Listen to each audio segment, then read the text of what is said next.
Hello दोस्तों, welcome to my YouTube channel. इस video में हम बौद्ध धर्म से संबंधित उन प्रश्नों की चर्चा करेंगे जो सभी प्रतियोगी परीक्षाओं में बार बार पूछी जाती है। बौद्ध धर्म प्रतियोगी परीक्षा में पूछे जाने वाला एक महत्वपूर्ण टॉपिक है और ये लगभग सभी प्रतियोगी परीक्षाएं जैसे SSC, NTPC, state PCS, state government सभी एग्ज़ाम में पूछा जाता है। इस वीडियो में मैंने प्रश्नों को इस प्रकार व्यवस्थित किया है कि एक ही वीडियो में बुद्ध के जन्म से लेकर उनकी मृत्यु तक होने वाली घटनाओं का हम क्रमिक रूप से अध्ययन करेंगे। इन प्रश्नों के अतिरिक्त भी मैं आपको एक्स्ट्रा नॉलेज दूंगा, तो वीडियो को अंत तक ज़रूर देखें। इन प्रश्नों की पीडीएफ आपको हमारे टेलीग्राम ग्रुप पर मिल जाएगी, जिसका लिंक डिस्क्रिप्शन में दिया है। तो आइए शुरू करते हैं। पहला प्रश्न है, बौद्ध धर्म के संस्थापक कौन थे? इसका सही आंसर होगा गौतम बुद्ध। तो बौद्ध धर्म की जो स्थापना है वो गौतम बुद्ध ने की थी। इसके बाद अगला प्रश्न हम देखते हैं, गौतम बुद्ध का जन्म कब हुआ था? तो गौतम बुद्ध का जो जन्म है वो 563 ईसा पूर्व में हुआ था। इसका आंसर सी होगा। आइए अगला क्वेश्चन देखते हैं।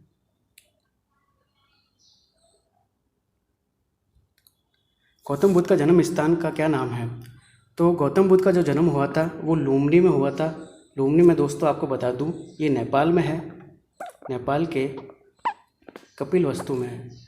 इसे आप नोट जरूर करें, कई बार लुम्बिनी ना देके कपिलवस्तु भी दे देता है। तो महात्मा जो गौतम बुद्ध का जन्म है वो नेपाल के कपिलवस्तु में हुआ था। अगला प्रश्न है, किसे लाइट ऑफ एशिया के नाम से जाना जाता है? तो light of Asia Mahatma Buddha को ही जाना जाता है। महात्मा बुद्ध को हम शाक्य मुनि भी कहते हैं।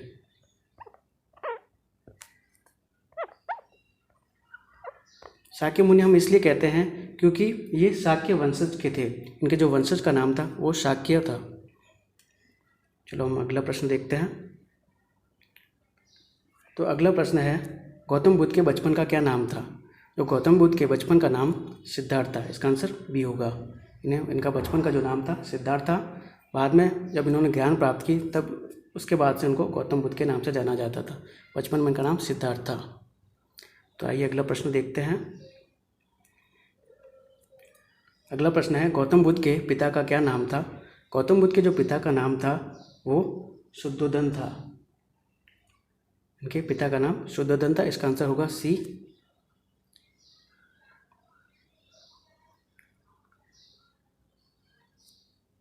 अगला प्रश्न है, महात्मा बुद्ध के माँ का क्या नाम था? तो महात्मा बुद्ध की माता का नाम माया देवी था। इनकी माता का नाम माया देवी। कई बार आपको महामाया भी लिखा मिल सकता है एग्जाम में, महामाया। दोनों ही सही होंगे। आप जो आपको ऑप्शन में मिले, माया देवी या महामाया, दोनों मिल सकते हैं आपको। इसके बाद हम अगला प्रश्न देखते हैं। अगला प्रश्न है, महात्मा बुद्ध की सौतेली माँ का क्या नाम था? तो महात्मा बुद्ध की जो सौतेली माँ था वो प्रजापति गौतमी थी। इसका प्रश्न होगा, इस प्रश्न का आंसर होगा डी, प्रजापति गौतमी। दोस्तों हुआ क्या था, महात्मा बुद्ध के जन्म के 7 दिन बाद उनकी माँ का निधन हो गया था। तो उनके पिता ने उनकी माँ की बहन जो कि गौतम बुद्ध की मौसी हुई, उनसे दूसरा विवाह किया था और यही उनकी सौतेली माँ थी।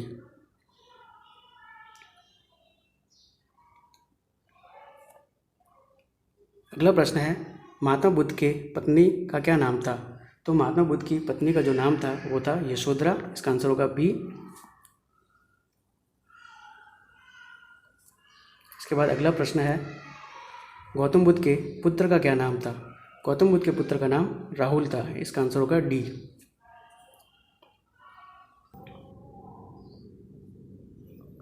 अगला प्रश्न है, गौतम बुद्ध के सारथी का क्या नाम था? तो गौतम बुद्ध के सारथी का नाम चन्ना था और जो उनका घोड़ा था उसका नाम कंतक था। तो जब महात्मा बुद्ध का जन्म हुआ था तब एक ऋषि ने भविष्यवाणी की थी कि ये या तो बहुत ही प्रतापी राजा बनेगा या फिर एक सन्यासी बनेगा। तो उनके पिता चिंतित हो गए और उन्होंने बुद्ध को अपने घर में ही कैद कर लिया था। एक बार अवसर पाकर वे चन्ना और कंतक के साथ अपने राज्य को देखने निकल पड़े। तब उन्हें कुछ घटनाएं हुई जिन्होंने उनका जीवन बदल दिया। वो घटनाएं कौन कौन सी थी? उन्होंने सबसे पहले एक बूढ़े को देखा, एक बूढ़ा व्यक्ति देखा। इसके बाद उन्होंने एक बीमार व्यक्ति देखा और फिर उन्होंने एक डेड बॉडी देखी। तो उन्हें अब तक पता ही नहीं था कि संसार में क्या दुख है। अभी तक उनके पिता ने उन्हें बस सुख ही सुख दिया था, सुख ही सुख दिखाया था। तो इसके बाद उन्होंने एक भिक्षुक को देखा जो बहुत ही प्रसन्न था। तो उन्होंने अपने सारथी से पूछा कि ये इतना प्रसन्न क्यों है, क्योंकि तो उनके सारथी ने जवाब दिया कि ये भिक्षुक है और इसका संसारिक मोह माया से कोई लेना देना नहीं है, ये अपने में ही मस्त है। तो इस घटना ने महात्मा बुद्ध का जीवन पूरी तरह से बदल दिया और उन्होंने भी एक सन्यासी बनने का निर्णय लिया। अगला प्रश्न है दोस्तों, गौतम बुद्ध कितने वर्ष की अवस्था में गृह त्याग करके सत्य की खोज में निकल पड़े? तो मात्र 29 वर्ष की आयु में ही उन्होंने अपना घर छोड़ दिया था। तो उस घटना के बाद जब उन्होंने एक भिक्षु को देखा तो उन्होंने अपना घर त्याग करने का निर्णय लिया और सत्य की खोज में निकल पड़े थे और मात्र 29 वर्ष की आयु थी उनकी। तो क्या हुआ था कि जब सिद्धार्थ अपने घर से निकले तो सबसे पहले अनोमा रिवर, इस नदी का नाम याद रखना है आपको, अनोमा रिवर के पास गए, नदी के पास गए थे और उन्होंने अपने वहाँ पे गहने, उनके वस्त्र आभूषण त्याग दिए और एक साधु बन गए। यहीं से उनके एक भिक्षुक बनने का सफ़र शुरू हुआ था। अनोमा रिवर आपको याद रखना है। इसके बाद जो प्रश्न है महत्वपूर्ण, सिद्धार्थ के गृह त्याग की घटना को बौद्ध धर्म में क्या कहा गया है? तो सिद्धार्थ का जो गृह त्याग की घटना को बौद्ध धर्म में महाविनिष्क्रमण कहा गया है। इसके बाद हम अगला प्रश्न देखते हैं। यह है, बुद्ध ने अपना प्रथम गुरु किसे बनाया था? तो बुद्ध ने अपना जो प्रथम गुरु है वो अलार कलाम को बनाया था। गृह त्याग के बाद वो अनोमा रिवर गए थे। अनोमा रिवर के बाद वो राजगिरा पहुँचे थे। राजगिरा पहुंचकर उन्होंने अलार कलाम को अपना गुरु बनाया था। तो ये इसके प्रथम गुरु थे। तो परीक्षा में कई बार पूछा जाता है उनके प्रथम गुरु कौन थे? तो उनके प्रथम गुरु का नाम अलार कलाम था। ये आपको याद रखना है।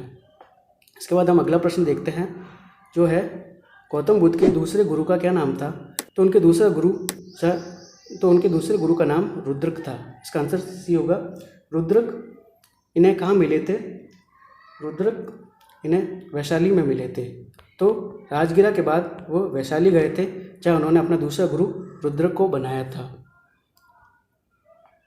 इसके बाद है अगला प्रश्न है, उर्वेला में कितने ब्राह्मण बुद्ध के शिष्य बने थे? तो इसका आंसर होगा 5। जो उनके पहले जो शिष्य थे वो 5 ब्राह्मण थे जिनको बुद्ध ने अपना शिष्य बनाया था। जब बुद्ध ने सत्य के लिए अपनी तपस्या शुरू की तो उनके साथ टोटल 6 लोग थे बुद्ध को मिला के। तो 5 ने तो बीच में ही तपस्या छोड़ दी थी और बुद्ध अंत तक टिके रहे और उन्होंने बाद में उन्हें ज्ञान की प्राप्ति हुई। जो बाद में जो ये 5 थे इनको ही अपना बुद्ध ने शिष्य बनाया था। इसके बाद हम देखते हैं अगला प्रश्न क्या है, कितने वर्ष की कठिन तपस्या के बाद बुद्ध को ज्ञान की प्राप्ति हुई? तो बुद्ध ने टोटल 6 वर्ष तक तपस्या की थी, यानी 35 वर्ष की आयु में उन्हें ज्ञान की प्राप्ति हुई थी। अगला है, गौतम बुद्ध को किस रात्रि के दिन ज्ञान की प्राप्ति हुई? तो इसका आंसर होगा वैशाख की पूर्णिमा। जो गौतम बुद्ध को जो ज्ञान की प्राप्ति हुई थी वो वैशाखी पूर्णिमा को हुई थी और वैशाखी पूर्णिमा को ही हम बुद्ध पूर्णिमा के नाम से जानते हैं। ये बौद्ध धर्म को मानने वालों के लिए बहुत ही बड़ा त्यौहार है। इसके बाद हम अगले प्रश्न की ओर बढ़ते हैं। अगला प्रश्न कहता है कि जिस स्थान पर बुद्ध ने ज्ञान प्राप्त की थी वह स्थान क्या कहलाया? तो बुद्ध को जो ज्ञान प्राप्त हुआ था वो गया में हुआ था, इसे बोध गया कहते हैं। इसका आंसर होगा सी। इसके बाद हम अगले प्रश्न पर बढ़ते हैं। अगला प्रश्न है, किस महिला ने ज्ञान प्राप्ति के बाद महात्मा बुद्ध को खीर खिलाई थी? तो जब बुद्ध को ज्ञान प्राप्त हुआ तो उन्हें सबसे पहले जो खीर खिलाई थी उस महिला का नाम सुजाता था। ये प्रश्न में कभी कभी पूछा जाता है, आपको ध्यान रखना है, इसका आंसर सुजाता है। इसके बाद है गौतम बुद्ध ने अपना पहला उपदेश कहाँ दिया था। ये प्रश्न बहुत ही ज़्यादा पूछा गया है एग्जामों में, ये आपको मतलब हर एग्ज़ाम में मिलेगा ये प्रश्न। तो उन्होंने पहला उपदेश जो दिया था अपना सारनाथ में दिया था, ये वाराणसी में है। सारनाथ जो है वाराणसी में है, यही उन्होंने अपना पहला उपदेश दिया था। इसके बाद है कि उपदेश देने की घटना को क्या कहते हैं। तो उपदेश देने की घटना को बौद्ध धर्म में धर्म चक्र परिवर्तन कहते हैं। इसका आंसर बी होगा। अब हम अगले प्रश्न की ओर बढ़ते हैं। अगला प्रश्न है महात्मा बुद्ध ने उपदेश किस भाषा में दिया था। तो उन्होंने जो उपदेश अपने उपदेश की जो भाषा थी उनकी पाली थी। इसका आंसर होगा डी। अगला प्रश्न है बुद्ध धर्म को अपनाने वाली प्रथम महिला कौन थी। तो इस प्रश्न में हम जितने भी बुद्ध के शिष्य थे उनके बारे में चर्चा करेंगे। तो उनकी जो एकमात्र महिला शिष्य थी वो प्रजापति गौतमी, यानी उनकी मौसी या फिर सौतेली माँ ही उनकी पहली महिला शिष्य थी। अब देखते हैं इनके अन्य शिष्यों के बारे में भी चर्चा करते हैं। इनके जो सबसे पहले 2 शिष्य थे उनका नाम क्या था। उनका नाम था तपासु, ये आपको नोट करना है, और दूसरे शिष्य का नाम था भालुक कहते हैं। तपासु और भल्लुक इनके 2 शिष्य थे। इनके बाद इनके जो सबसे फेमस 2 शिष्य थे, एक का नाम था आनंद और दूसरे का नाम उपाली था। ये इनके सबसे प्रिय भी कह सकते हैं या फिर सबसे इम्पोर्टेंट जिनका नाम बहुत ज़्यादा हुआ था बौद्ध धर्म में, वो आनंद और उपाली ही थे। अब हम अगले प्रश्न की ओर बढ़ते हैं। अगला प्रश्न है महात्मा बुद्ध की मृत्यु कहाँ हुई थी। तो उनकी जो मृत्यु हुई थी वो कुशीनगर में हुई थी। उनकी मृत्यु कुशीनगर में हुई थी। इनका जो अंतिम शिष्य था वो था सुबाचा इनका लास्ट शिष्य था इनके, और कुशीनगर में ही रहता था। तो कुशीनगर में ही एक चुंद लोहार नाम का व्यक्ति था जहाँ उन्होंने खाना खाया था। अब ऐसा माना जाता है खाना खाने के बाद उनकी तबीयत बिगड़ गई थी और उनके बाद उनकी मृत्यु हो गई थी। अब अगला प्रश्न है महात्मा बुद्ध की मृत्यु कब हुई थी। तो महात्मा बुद्ध की जो मृत्यु थी वो 400 ईसा पूर्व में हुई थी। इसका आंसर होगा डी। तो जब मृत्यु के समय ये भी पूछा था कि उनकी आयु क्या थी, तो उनकी आयु 80 वर्ष थी। 80 वर्ष की आयु में महात्मा बुद्ध का निधन हुआ था। अब अगला जो प्रश्न है वो है महात्मा बुद्ध की मृत्यु की घटना को बौद्ध धर्म में क्या गया। तो महात्मा बुद्ध की जो मृत्यु की जो घटना है उसको महानिर्वाणा कहा गया है।